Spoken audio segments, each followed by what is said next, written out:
Hey, what's up, everybody? It's BDO 44 coming at you with another video. Okay, so I made a video on the Rachel Nichols situation, and listened back to the video, and there was a lot of inaccuracies to the point where it's just like I didn't even want to leave that up. But my position is still the same. So if you saw the video, uh, my point of view is the same. I just wasn't pleased with my interpretation and description of what took place. It was just inaccurate. I didn't understand things as I needed to understand them to come on video, and I should have listened um, to the audio a little more, kind of have a better way of describing to you guys what it is that took place there, what was being said, and all of that. So, um, that's what that was. So if you saw that video and now you look up and it's not there anymore, it's because I literally just said, that was so bad, I want to get rid of it.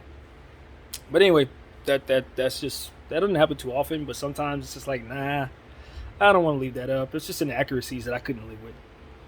But anyway, my position is the same. I'm not going to try to explain to you what happened there, because what I've realized is, like, most people who click on these situations have already seen 2 and 3 videos on them, so they don't need anybody to tell them what happened.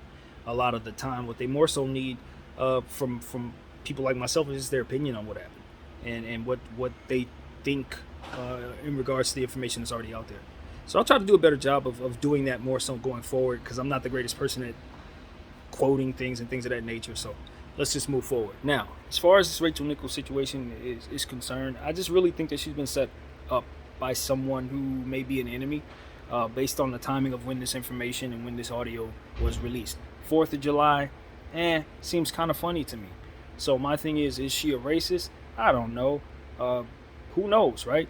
You can't really tell what's in a stranger's heart from afar. There's no way to know even what's going on with the people next to you sometimes. But I can say that uh, it seems that she's being attacked for her point of view in what otherwise would seem like a naturally frustrating position to be in.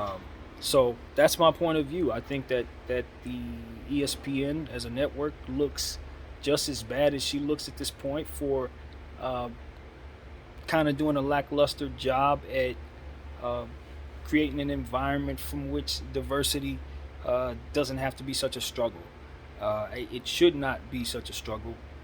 It shows how tone deaf many people are at this point, even in positions of power, who are tasked with the responsibility of otherwise helping others understand. And that's where it gets kind of tricky. I know this is a sports network, but they are owned by Disney, and Disney is supposed to be a very responsible American conglomerate, and we would expect them to have better environments in regards to the employees and people that contribute to what it is that they benefit from and thrive off of. So I don't look at Rachel Nichols' opinion as to be something that I should take as a personal attack, but more so just a peek into the reality of the frustration of the other side, people who are left out because of the reaction to a lot of what is happening in regards to racial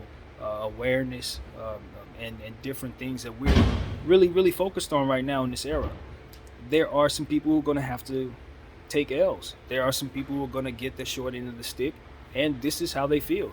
And they're being told to shut up in some cases because it's just not, you know, appropriate to show us this side of the frustration. But I think it's very important that we know what side of the frustration, or what they feel and what frustrations are out there, because it'll give us an understanding of who else is hurting while we are being treated the way that we're treated. It's not just us that gets affected by the injustices that we face. There is another side of it, and this is the pain that comes with it as well.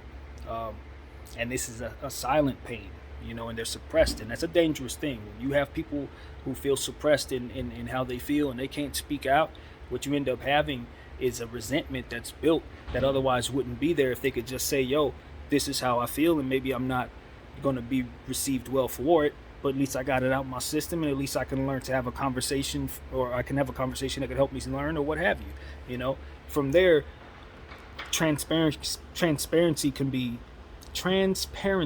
provided between parties that otherwise would not communicate. But as long as we're pretending like everything's fine, and like a lady like Rachel Nichols shouldn't feel like she's being slighted because she can't seem to otherwise keep a position that she feels she's earned, which a lot of her contemporaries are sounding off saying that they feel she has. I don't think that she should be put in a position to otherwise have to slide out of the way just because ESPN wants to move forward in a more diverse manner. There has to be a better way to do things, and it's up to ESPN as a conglomerate and as a company to figure out a way to do it. That's how I look at that situation. Now, does Rachel Nichols need to kind of go do a little soul searching and heal from all this and figure out where she wants to go from here? Yeah, we all do. When we get exposed for our true feelings, and those feelings aren't very popular, yeah, we're going to have to take a little backlash for that. That's just how it goes. But I think she has enough people that she's friendly with, I'd imagine, in this business. Seems so already. She's gotten a lot of support. And I think we get it. I think there are enough of us out here to truly understand her position. We may not know how she feels. We may not know where her heart lies, but we understand the conundrum that both she and the other lady are in, because we see these examples every day in our various jobs and situations that we're in. And we've been hearing about these conversations for a long time, even though in a lot of cases it's been brought to us in a joking manner.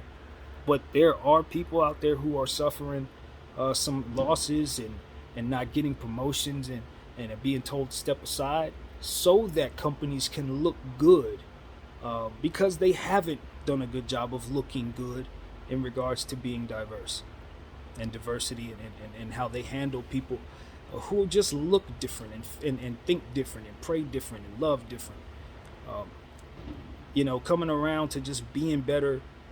And the world is changing so that people are more accepting of different ideas and cultures. The world is changing, and this is a part of it. But I just don't feel like beating people up for having a tough time adjusting to it. And that's what I'm sensing here. And that's what I got, And so for those who watch the other video, my opinion is the same. I don't know of Rachel Nichols. I don't know of any of these people. And when I look at the ESPN, I say they have a difficult task. That's the difference. That's another thing I can say that I didn't put in that video. They have a difficult task. I may not like how they've handled it, but it's not like it's an easy 2 + 2 = 4. You kind of been doing things the wrong way for all this time, and so is everybody in the ecosystem of the past. It's just a change of the times. That's it. People are demanding their respect, and they're beginning to have the leverage to receive it. And we're seeing that process play out. So that's what we got, man. That's what it is, man. Prayers out to everybody, man. Everybody involved. Like I said in the other video, this probably sucks for everybody. But as far as the timing of when all of this happened, I want to kind of touch in on that because I spoke more about that. It just does seem like a smear campaign when stuff like this is brought forth on a day like the 4th of July. Yeah, a person like myself is going to look at it kind of funny. I follow a guy like Joe Budden, and I've seen over the past 10 months, he's been hit with stuff like this where the timing is a little funny, the source is shaky, but the information is damning. You know what I mean? Stuff like that. It's like, when you see it enough, it's like, oh, okay, this looks like a move. This looks like somebody either following through on a threat or something of that nature. So that's how I take it.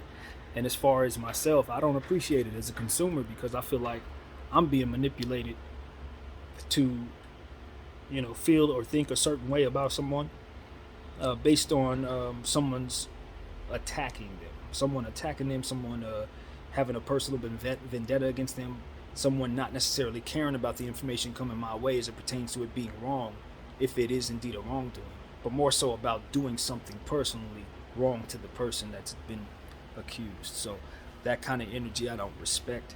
It makes me look at the people who've been doing the attacking, and makes me wonder what's actually going on with them. So it is what it is, man. I don't appreciate being manipulated on the holidays. I don't appreciate any of that. and that's what I want to convey as well. So anyway, I hope you guys are enjoying your 4th of July. As you can see, everybody in my neighborhood is doing well out here. I thank you guys for watching. My name is BDF44, and I'm out.